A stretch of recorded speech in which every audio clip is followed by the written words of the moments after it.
Hello friends, स्वागत है आप सभी का अपने favourite YouTube channel study alive में। आज के इस वीडियो में हम लोग बात करने वाले हैं आईबीपीएस आरआरबी के लास्ट मिनट टिप्स के बारे में, जो आरआरबी ऑफिस असिस्टेंट के एग्जाम्स होने वाले हैं। इससे एग्ज़ाम से पहले आपको क्या क्या पॉइंट्स हैं, क्या क्या टिप्स हैं जिनका ध्यान रखना चाहिए, ये इस वीडियो में हम लोग देखने वाले हैं। तो सबसे पहले अगर आप बात करेंगे, IBPS.in वेबसाइट पर आपके एडमिट कार्ड अवेलेबल है, जिसे कि आप डाउनलोड कर सकते हैं। और ये जो एग्ज़ाम्स है ये 19 सितंबर, 20 सितंबर और 26 सितंबर को है। अब इसके अलावा आपको क्या करना है वो मैं आपको बता देता हूँ। यहाँ पर एक बार आप वेबसाइट विजिट ज़रूर करिए। जैसे ही आप वेबसाइट्स पे जाएंगे, इस सेक्शन में एक तो लिंक आपको मिल जाएगा एडमिट कार्ड डाउनलोड करने के लिए। इसको आप एडमिट कार्ड डाउनलोड कर लीजिए। इसके अलावा आपको कुछ हैंडआउट यहाँ पे दिख रहा है, कुछ हैंडआउट आपको नज़र आ रहा है, जिसमें कि इम्पॉर्टेंट इंफॉर्मेशंस दी हुई है एग्ज़ाम से रिलेटेड। इसे आप ज़रूर एक बार पढ़ लीजिए। इस पूरे नोटिस को आप एक बार ज़रूर पढ़ लीजिए, जिसमें कि कुछ इम्पॉर्टेंट पॉइंट्स दिए हुए हैं, जो कि आप एक बार इनसे गुजर जाएंगे, एक बार इन सबको पढ़ लेंगे तो काफ़ी अच्छा आपको आइडिया हो जाएगा एग्ज़ाम से रिलेटेड। तो इसको एक बार ज़रूर रीड कर लीजिए। ठीक है, ये अप्रॉक्सीमेट 6-7 पेज का नोटिफिकेशन है। देन इसके बाद एक मॉक टेस्ट आपको यहाँ पे नज़र आएगा। यहाँ पे आप देख सकते हैं, click here for a mock test for the post of office assistant multipurpose and officer scale 1। तो इस मॉक टेस्ट में होने क्या वाला है, इस बार एग्जाम में नया क्या है। लास्ट ईयर तक जितने भी एग्जाम्स होते थे ऑफिस असिस्टेंट के, इसमें सिर्फ इंग्लिश एंड हिंदी लैंग्वेज होती थी प्रीलिम्स एग्जाम्स के लिए। बट इस बार प्रीलिम्स एग्जाम में भी आपकी ऑफिशियल जो लोकल लैंग्वेज है वो भी आप उसमें भी एग्ज़ाम दे सकते हैं। तो सबसे पहला काम आपको क्या करना है, जब एग्ज़ाम स्टार्ट होगा यहाँ पे आपसे एक पूछा जाएगा कि आप किस स्टेट से बिलोंग करते हैं। जिस भी स्टेट से आप बिलोंग करते हैं वो स्टेट आप यहाँ पे रख सकते हैं। फॉर एग्ज़ाम्पल अगर आप बिलोंग कर रहे हैं महाराष्ट्र से, तो इसमें क्या चीज़ होगी, इसमें आपको साइन इन करना पड़ेगा। साइन इन करने के लिए सिंपली आपको अपना रजिस्ट्रेशन नंबर और पासवर्ड अपना इंटर करना होगा। साइन करने के बाद यहाँ पे आपका कैंडिडेट इन्फॉर्मेशन सारी आपको यहाँ पे मिल जाएगी। आपका नाम, आपकी इमेज, ये सारी आपके राइट हैंड साइड कॉर्नर पे आएगी। इंस्ट्रक्शंस सारे रीड जो आप एग्ज़ाम में करेंगे, जो भी इंस्ट्रक्शंस आपको एग्ज़ाम में देखने को मिलेंगे, उसका एक बोलना चाहिए प्री लुक यहाँ पर आपको देखने को मिल जाएगा जब आप ये मॉक टेस्ट देंगे। तो इसको भी एक बार आप ज़रूर रीड कर लीजिए। साथ ही साथ ये जितने भी इंस्ट्रक्शंस है ये आपको उस नोटिस में भी देखने को मिलेंगे और आपके एडमिट कार्ड पे भी ये चीज़ आपको मिलेगी। तो ये चीज़ आप ज़रूर एक बार रीड कर लीजिए, जिससे कि आपको एक अंदाज़ा हो जाए कि जो उसका लेआउट है, उस स्क्रीन का लेआउट जो होने वाला है, जनरल इंस्ट्रक्शंस जो स्क्रीन रहने वाली है उसका जो लेआउट रहेगा वो किस तरीके का रहेगा। यहाँ पे सारे पॉइंट्स दिए हुए हैं। ये चीज़ आप ढेर सारे पॉइंट्स जो है इनसे एक बार आप पढ़ लेंगे तो कई आपके जो डाउट्स होंगे, जो कई सारे आपके पॉइंट्स आ रहे होंगे आपके माइंड में, वो ऑलरेडी क्लियर हो जाएंगे। ठीक है, उनके लिए फिर आपको परेशान नहीं होना पड़ेगा। देन जैसे ही आप ये चीज़ करेंगे, नेक्स्ट पेज पर जाने के बाद ये इंस्ट्रक्शंस आप यहाँ पे देख सकते हैं। अब क्योंकि आपने महाराष्ट्र सेलेक्ट किया था तो यहाँ पे इंग्लिश या हिंदी, साथ में यही इंस्ट्रक्शंस आप मराठी में भी रीड कर सकते हैं। ये सारे इंस्ट्रक्शंस उस केस में आपको मराठी में, जो भी आपकी लोकल लैंग्वेज होगी, जो भी आप स्टेट सेलेक्ट करेंगे उसके अकॉर्डिंग जो भी आपकी लोकल लैंग्वेज रहेगी, उसमें भी आप ये इंस्ट्रक्शंस को रीड कर सकते हैं एग्जाम में। फिलहाल तो यहाँ पे इंग्लिश में ही दिए है। इंस्ट्रक्शंस रीड करने के बाद जब आप नेक्स्ट पेज पर जाएंगे तो आपसे पूछा जाएगा कि आपको लैंग्वेज क्या चाहिए, किस लैंग्वेज में आप एग्ज़ाम देना चाहते हैं। तो यहाँ पे दो चीज़ें होगी। पहला ऑप्शन आपके पास ये रहेगा कि आप इंग्लिश प्लस हिंदी में वो एग्ज़ाम दीजिए, बाय डिफ़ॉल्ट ये इंग्लिश प्लस हिंदी रहेगा। या फिर आप अपने लोकल लैंग्वेज को सेलेक्ट कर सकते हैं। तो जैसे महाराष्ट्र की बात करें तो यहाँ पे मराठी एंड कोंकणी है, तो ये दो ऑप्शन ये दिखा रहा है। इंग्लिश बाय डिफ़ॉल्ट उसमें रहेगा ही, इसके अलावा जो दूसरी लैंग्वेज है वो आप सेलेक्ट कर सकते हैं। तो फिलहाल हम लोग ओवरऑल यहाँ English and Hindi language select कर लेते हैं। इसके बाद ये जो टिक है इसको आपको ट्रिक करना पड़ेगा कि ये जितने भी इंस्ट्रक्शंस है इसको आप एग्री करते हैं। Then I am ready for begin करने के बाद यहाँ पे होगा क्या, आपका एग्ज़ाम पेपर जो है सेक्शन 1 जो है वो ओपन हो जाएगा। टोटल यहाँ पे एग्ज़ाम में 2 सेक्शन रहेंगे, जो कि यहाँ पर ऊपर आपको देखने को मिलेंगे, सेक्शन 1 एंड सेक्शन 2। ये कुछ भी हो सकते हैं, क्वांट पहले हो सकता है या रीजनिंग पहले हो सकता है। दोनों ही सेक्शन में आपको टोटल 80 क्वेश्चन देखने को मिलेंगे। 40 क्वेश्चन ईच सेक्शन में रहेंगे। सबसे बड़ी बात यह है कि आप कोई भी सेक्शंस को पहले अटेम्प्ट कर सकते हैं। अगर आपका मन है कि आप रीजनिंग पहले अटेम्प्ट करना चाहते हैं तो आप रीजनिंग पहले अटेम्प्ट कर लीजिए। आपका मन है क्वांट पहले अटेम्प्ट करना है तो आप क्वांटिटी एप्टीट्यूड पहले अटेम्प्ट कर लीजिए। इसके अलावा आप क्वेश्चंस के बीच में शफल कर सकते हैं, साथ ही साथ आप सेक्शंस के बीच में भी शफल कर सकते हैं। जैसे कि आपने डीआई के 10-12 क्वेश्चन सॉल्व कर लिए हैं तो आप रीजनिंग पे शफल कर सकते हैं और जाके रीजनिंग थोड़ा सा सॉल्व कर सकते हैं, देन दोबारा आप क्वांट पे आ सकते हैं। तो ये आप सेक्शंस के बीच में भी सफल कर सकते हैं। ओवरऑल आपको यहाँ पे 45 मिनट्स मिलेंगे। सेक्शन वाइज कोई भी टाइम लिमिट नहीं है वहाँ पे एग्जाम में, ठीक है। अब तो आप जो भी क्वेश्चन चाहे वो यहाँ पे सॉल्व कर सकते हैं, पहले जो भी सेक्शन चाहे आप वो सॉल्व कर सकते हैं।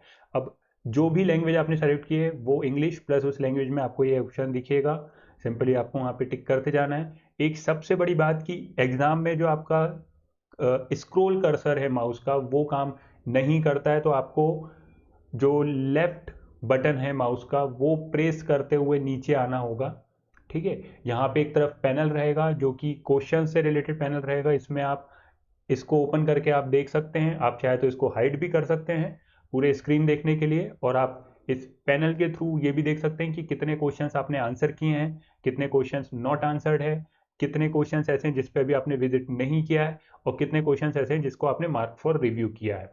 तो इस तरीके से आपको एक पूरा मिल जाएगा। ये कलर्स को ध्यान रखना काफ़ी ज़रूरी है। कलर्स एक बार पहले देख लीजिएगा कौन सा कलर किस कलर को रिप्रेजेंट कर रहा है, जिसके थ्रू आप इस पैनल में देख के ये देख सकते हैं कि आपको कौन सा क्वेश्चन अटेम्प्ट करना है या कौन सा क्वेश्चन मार्क फॉर रिव्यू के लिए। फॉर एग्जाम्पल आप शिफ्ट करना चाहते हैं क्वेश्चन नंबर 7 पे, जिसको आपने मार्क फॉर रिव्यू करके रखा था। जैसे ये हमने मार्क फॉर रिव्यू कर दिया क्वेश्चन नंबर 7 को। अब सेव एंड नेक्स्ट आपको करना है, तब आप नेक्स्ट क्वेश्चन पे जाएंगे। अगर आप सेव एंड नेक्स्ट नहीं करेंगे क्वेश्चंस को, तो जो भी उस आपने उस क्वेश्चन का रिस्पांस दिया है वो रिस्पांस वहाँ पे बोलना चाहिए फीड नहीं होगा, वो वहाँ पे कलेक्ट नहीं होगा। तो जब भी आप किसी आंसर को टिक करेंगे तो उसके बाद आपको सेव एंड नेक्स्ट जरूर करना है, ताकि उस आंसर जो आपने टिक किया है वो सेव हो जाए, ठीक है। फॉर एग्जाम्पल अगर आप किसी ऑप्शन को टिक कर रहे हैं तो आप इसको mark for review and next भी कर सकते हैं। इन केस आपने आंसर दिया है और मार्क फॉर रिव्यू भी हुआ है तो भी वो ऐड होगा, काउंट होगा वो क्वेश्चंस कैलकुलेशंस के बाद, ठीक है। तो आप जितने चाहे उतने क्वेश्चंस को मार्क फॉर रिव्यू आप कर सकते हैं। मार्क फॉर रिव्यू किन क्वेश्चंस को करना है? मार्क फॉर रिव्यू ऐसे क्वेश्चंस को करना है जिस क्वेश्चंस में आपको डाउट है, या फिर जिनके कैलकुलेशंस को आप बाद में सॉल्व करना चाहते हैं, या फिर आप बाद में जिन्हें देखना चाहते हैं, ठीक है। तो कोई भी इशू नहीं अगर आप कुछ क्वेश्चंस को मार्क फॉर रिव्यू कर भी रहे हैं। इस तरीके से ये सारा एग्जाम्स आपको देना है, बीच में सबमिट एग्जाम नहीं करना है। पूरे 45 मिनट्स जब हो जाएंगे एग्जाम ऑटोमेटिक सबमिट हो जाएगा, तो उस चीज़ के लिए आपको इस सेक्शन पे बिल्कुल भी नहीं जाना है। 7 नेक्स्ट तक बस आपको जाना है। आप अगर चाहें बीच में तो ये जो सेक्शंस आपको दिख रहे हैं इसमें आप लैंग्वेज चेंज भी कर सकते हैं। जैसे कि इंग्लिश एंड हिंदी है अभी, आप इसको इंग्लिश एंड मराठी भी कर सकते हैं, इंग्लिश एंड कोंकणी भी कर सकते हैं। तो जो भी आपके लैंग्वेजेस यहाँ पे अवेलेबल रहेंगे उसमें भी आप उसे चेंज कर सकते हैं, ठीक है। तो ये हो गई एग्ज़ाम्स के दौरान की बात कि आपको एग्ज़ाम की स्क्रीन वहाँ पे किस तरीके से देखने को मिलेगी।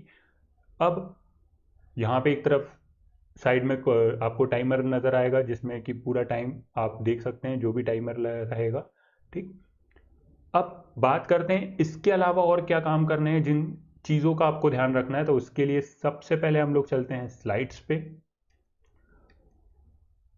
अब एग्ज़ाम्स की अगर बात करें तो इस एग्ज़ाम में जो जो चीज़ें आपको ध्यान रखनी है वो मैं यहाँ पे आपको नोट डाउन करवा देता हूँ। सबसे पहले आप अपना एडमिट कार्ड डाउनलोड कर लीजिए, जिसमें कि आपको एग्ज़ाम डेट, एग्ज़ाम वेन्यू, ये सारी चीज़ ऑलरेडी पता होना चाहिए क्या है। साथ में आपको एग्ज़ाम टाइमिंग भी कंफर्म होना चाहिए, आपका एग्ज़ाम टाइमिंग क्या है।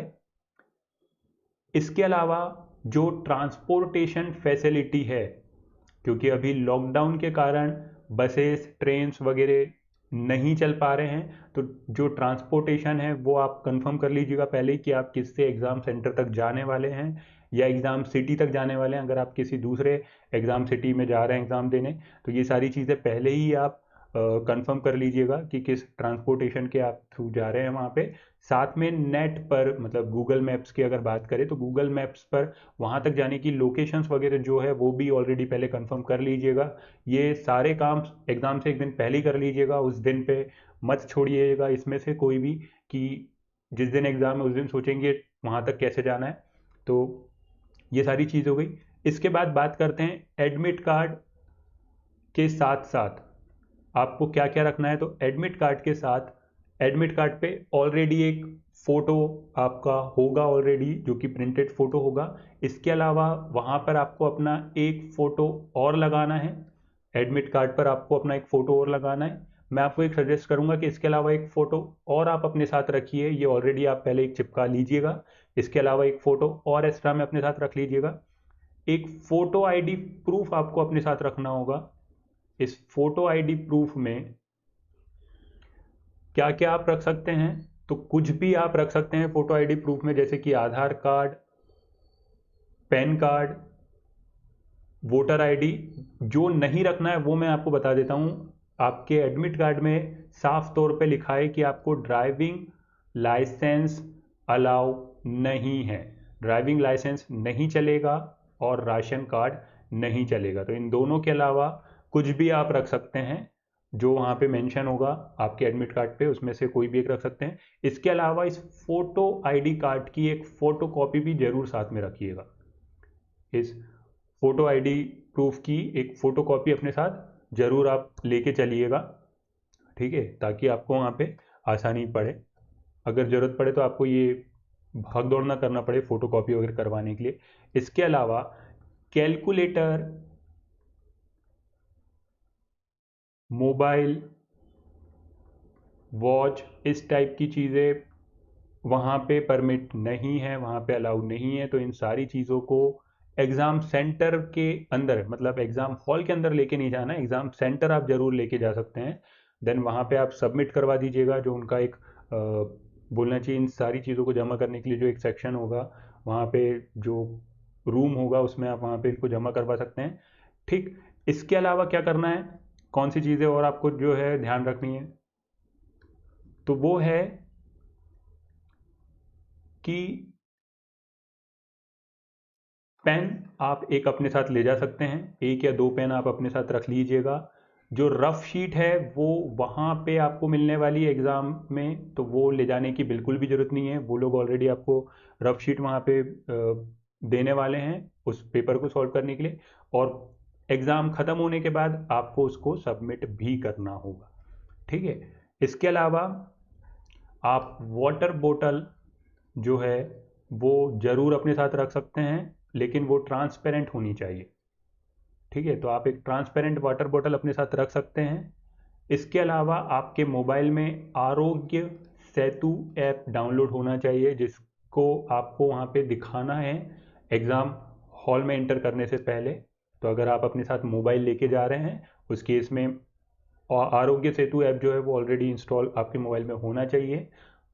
और तो वो सारा जो ऐप है वो इंस्टॉल करके वो परफॉर्म करके जाइएगा, उसको उसकी जो पूरी प्रोसेस है वो कंप्लीट करके जाइएगा। इन केस अगर आपके पास आरोग्य सेतु ऐप नहीं है तो उस केस में आपको एक सेल्फ डिक्लेरेशन नोट वहाँ पे लिख के देना होगा, जो कि इसी से रिलेटेड होगा कि मुझे किसी भी टाइप से सर्दी जुकाम वगैरह नहीं है, मेरा टेम्परेचर जो है वो है, मैं किसी भी कोविड पेशेंट के कांटेक्ट में नहीं आया हूँ, इस टाइप की चीज़ें। तो अगर आरोग्य सेतु ऐप है तो इस चीज़ की आपको ज़रूरत नहीं पड़ेगी, वरना आपको यहाँ पे एक फॉर्मेट दिया जाएगा सेल्फ डिक्लेरेशन फॉर्म का, वो आपको फिल करके देना होगा, ठीक है। दोनों ही चीज़ आपके पास है जो कि आप वहाँ कर सकते हैं। इसके बाद जो मस्ट इम्पॉर्टेंट पॉइंट है वो है मास्क कंपलसरी है। मास्क पहन के ही आपको सेंटर विजिट करना है, सेंटर में जाना है, पूरा एग्ज़ाम आपको मास्क में ही देना है, इस चीज़ का आपको ध्यान रखना है। तो मास्क अपने साथ लेके जाइएगा। एक अच्छी बात यह होगी कि कम से कम पहले एक मॉक टेस्ट आप प्रैक्टिस कर लीजिए मास्क के साथ। एक मॉक टेस्ट आप दे के देख लीजिए कि मास्क के साथ आप मॉक टेस्ट देने में कंफर्टेबल हैं या नहीं। ठीक है, ये चीज़ आप दे जरूरी है। आप चाहे तो ग्लव्स भी यूज़ कर सकते हैं, ग्लव्स भी ले जा सकते हैं, बट मास्क तो कंपलसरी है, ग्लव्स कंपलसरी नहीं है। ठीक है, इसके बाद अगर आप चाहें तो हैंड सैनिटाइज़र अपने साथ यूज़ कर सकते हैं। हैंड सैनिटाइज़र आप वहाँ पे यूज़ कर सकते हैं। 50 ml का बॉटल आप अपने साथ हैंड सैनिटाइज़र का वहाँ पे ले जा सकते हैं। पेन वगैरह हम लोग ले जा सकते हैं। एग्ज़ाम से रिलेटेड जितने भी डॉक्यूमेंट्स अभी हमने बात की हैं, ये सभी आपको अपने साथ ले जाना है। ठीक है, एग्ज़ाम से रिलेटेड डॉक्यूमेंट्स आपको ले जाना है। हो सकता है मे बी एग्ज़ाम हॉल में जो थर्मल गन है उससे आपका टेम्परेचर वहाँ पे चेक किया जाएगा, तो वो सारी चीज़ें वहाँ पे एग्ज़ाम सेंटर में होगी। एग्ज़ाम सेंटर में एक बार आपका बोलना चाहिए ऑन स्क्रीन वहाँ पे फ़ोटो भी होगा, थंब इम्प्रेशन वगैरह भी होगा। तो ये सारी चीज़ें प्रोसेस जो है वो एग्ज़ाम से पहले होगी, एग्ज़ाम स्टार्ट होने से पहले होगी। एग्ज़ाम स्टार्ट होने से पहले जो आपको टाइम मिलेगा 1 आवर्स का, उसमें ये सारी चीज़ें होगी। मे बी 1 आवर या 30 मिनट्स के आसपास वो टाइमिंग रहता है। उसमें ये सारी एग्ज़ाम आपका जो रजिस्ट्रेशन प्रोसेस है वो वहाँ पे होगा, एग्ज़ाम रजिस्ट्रेशन प्रोसेस। ठीक है, और साथ में आप वहाँ पे इंस्ट्रक्शंस वगैरह भी सारे रीड कर सकते हैं। अब बात करते हैं कि एग्ज़ाम के लिए और आप क्या कर सकते हैं। तो सबसे पहली बात यह है कि वहाँ पे एग्ज़ाम के लिए आप मोटिवेट रहिए। किसी भी टाइप का स्ट्रेस लेने की बिल्कुल भी आपको ज़रूरत नहीं है कि हमारा एग्ज़ाम कैसे जाएगा, एग्ज़ाम सही जाएगा या नहीं। इस कोविड टाइम में आप एग्ज़ाम देने जा रहे हैं, मतलब मान के चलिए आधी जंग आपने वैसे ही जीत ली है। ठीक है, तो किसी भी टाइप का स्ट्रेस लेने की ज़रूरत नहीं है। इन केस अगर आपने प्रैक्टिस की है, अच्छी खासी आपने प्रिपरेशन की है, तो एग्ज़ाम ज़रूर देने जाइए, पूरी सेफ्टी के साथ जाइए। ठीक है, कोरोना से डरने की ज़रूरत नहीं है। अगर आप पूरी सेफ्टी रख रहे हैं तो डेफिनेटली आप ये एग्ज़ाम देने ज़रूर जाइए। उस केस में आप मोटिवेशनल सॉन्ग्स सुन सकते हैं रिलैक्सेशंस के लिए। ठीक है, ये काफ़ी अच्छा असर करेंगे। आप अपने स्ट्रेस को रिलीज़ करने के लिए, मोटिवेट रहने के लिए मोटिवेशनल सॉन्ग सुन सकते हैं, अगर सॉन्ग्स सुनना आपकी हॉबी है तो। नेक्स्ट पॉइंट जो है, अगर आप ये सोच रहे हैं कि गुड अटेम्प्ट क्या होना चाहिए एग्ज़ाम में, गुड अटेम्प्ट अगर क्या होना चाहिए एग्ज़ाम में, तो क्योंकि ये IBPS RRB क्लर्क का एग्ज़ाम है, ये एग्ज़ाम पेपर काफ़ी इजी होगा। ये आप मान के चलिए कि ये जो एग्ज़ाम होगा ये इजी टू मॉडरेट होगा। ठीक है, इजी टू मॉडरेट लेवल का ये एग्ज़ाम होगा। तो इसलिए आपका जो अटेम्प्ट होना चाहिए, आपकी कोशिश ये रहना चाहिए कि आप 80 आउट ऑफ 80 क्वेश्चंस वहाँ पे अटेम्प्ट करें। 80 आउट ऑफ 80 क्वेश्चंस अटेम्प्ट करें। जितने ज़्यादा क्वेश्चंस आप अटेम्प्ट करेंगे उतनी अच्छी बात है। ऐसा बिल्कुल भी यहाँ पे मैं नहीं कहूँगा कि 40 प्लस या 50 प्लस या 60 प्लस या 70 प्लस क्वेश्चंस आप करिए। जितनी आपने आप अपना बेस्ट दीजिए वहाँ पे क्वेश्चंस अटेम्प्ट करने के मामले में। 80 नहीं भी हो पा रहे हैं, अगर एक दो स्किप भी कर पा रहे हैं तो कोई दिक्कत नहीं है, बट कोशिश हमारी यही रहना चाहिए कि हम लोग 80 आउट ऑफ 80 वहाँ पे जो क्वेश्चंस है वो अटेम्प्ट करें। देन एक नेक्स्ट बात ये आती है कि कट ऑफ क्या होगा। ठीक है, तो कट ऑफ के बारे में अभी से बिल्कुल भी सोचने की कोई ज़रूरत नहीं है कि कट ऑफ क्या होगा। कट ऑफ क्या होगा ये पूरे एग्ज़ाम्स होने के बाद आपको पता चल जाएगा। हमारे लिए कट ऑफ आप अभी 80 मार्क्स मान के चलिए, और यही मार्क्स मान के आप अपना एग्ज़ाम दे के आइए। चाहे फिर कट ऑफ कुछ भी हो, 70 हो, 75 हो, 65 हो, इन सब से हमें कोई लेना देना नहीं है। कट ऑफ वैसे भी ढेर सारे पॉइंट्स पे डिपेंड करता है, तो वो सारी चीज़ों पे अभी हमें बात नहीं करना है। उन सब बातों के बारे में सोचना भी नहीं है। अगर एग्ज़ाम टफ होगा तो हर किसी पर्सन के लिए टफ होगा, अगर एग्ज़ाम इजी होगा तो हर किसी के लिए इजी होगा। अगर टफ हुआ तो कट ऑफ थोड़ा सा डाउन हो जाएगा, अगर इजी हुआ तो कट ऑफ थोड़ा सा हाई जाएगा, क्योंकि वैकेंसीज बोलना चाहिए ऑल इंडिया लेवल पर है, थोड़ी कम वैकेंसीज है।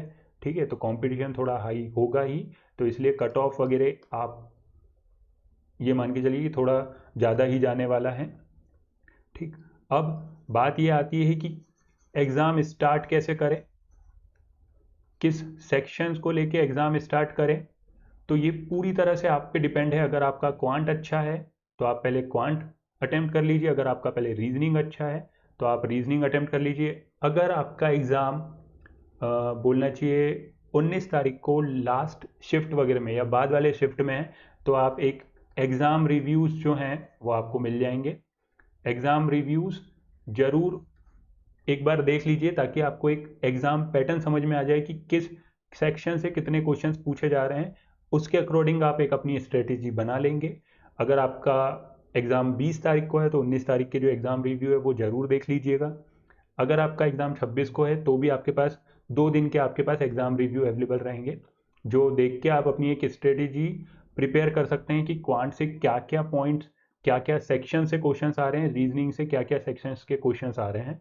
ये सारी चीज़ें आप वहाँ पे देख सकते हैं। तो एग्ज़ाम रिव्यू ज़रूर देख लीजिएगा अगर आपके एग्ज़ाम बाद वाली शिफ्ट वगैरह में है तो, ठीक है।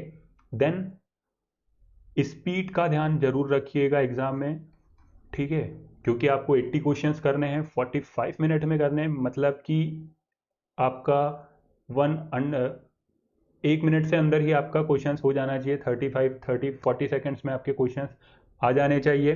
किसी भी क्वेश्चंस को ज़्यादा टाइम नहीं देना है, ठीक है। अगर कोई क्वेश्चन ज़्यादा लेंदी आपको नज़र आ रहा है तो उस क्वेश्चन को स्किप कर दीजिएगा, ठीक। अप्रॉक्सीमेट 3 to 4 क्वेश्चंस आप चाहे तो स्किप कर सकते हैं आउट ऑफ 80 क्वेश्चंस जो आपको टफ लग रहे हो। दोनों सेक्शंस के मिला के आप 3 से 4 क्वेश्चन स्किप कर सकते हैं। तो अगर आप स्किप भी कर रहे हैं क्वेश्चन तो उसमें टेंशन लेने की बिल्कुल ज़रूरत नहीं है। कोई क्वेश्चन ऐसा नज़र आ रहा है जिसमें कि डेफिनेटली ज़्यादा टाइम लगेगा, आप जानते हैं 3-4 मिनट आपको लगेंगे उस क्वेश्चन को सॉल्व करने में, तो वहाँ पर उस क्वेश्चन को करने की कोई भी ज़रूरत नहीं है, ठीक है। पीयू लेवल का अगर आपने अभी एग्ज़ाम दिया है, इन केस अगर आपने एग्ज़ाम दिया है ऑफिसर स्केल का, तो उसके कंपेयर में ये एग्ज़ाम इजी आने वाला है, ठीक है। ऑफिसर स्केल से इजी एग्ज़ाम आता है ऑफिस असिस्टेंट का, तो वहाँ से भी आपको एक आइडिया मिल जाएगा। मेन जो है वो पूरा का पूरा काम स्पीड पे है। जितनी आपकी स्पीड अच्छी रहेगी उतने ज़्यादा मार्क्स आप गेन कर पाएंगे। साथ में आपको एक्यूरेसी पर भी ध्यान देना है, ठीक है।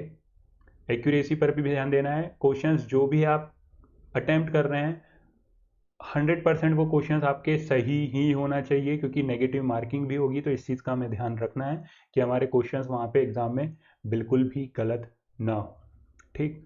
सबसे बड़ी बात, you can win if you want. अगर आप सोचते हैं, अगर आप चाहते हैं तो आप ज़रूर जीतेंगे, ठीक है। तो इसी थॉट के साथ आप एग्ज़ाम दीजिए। Keep calm and exam success. शांत रहिए, मोटिवेट रहिए। इसके अलावा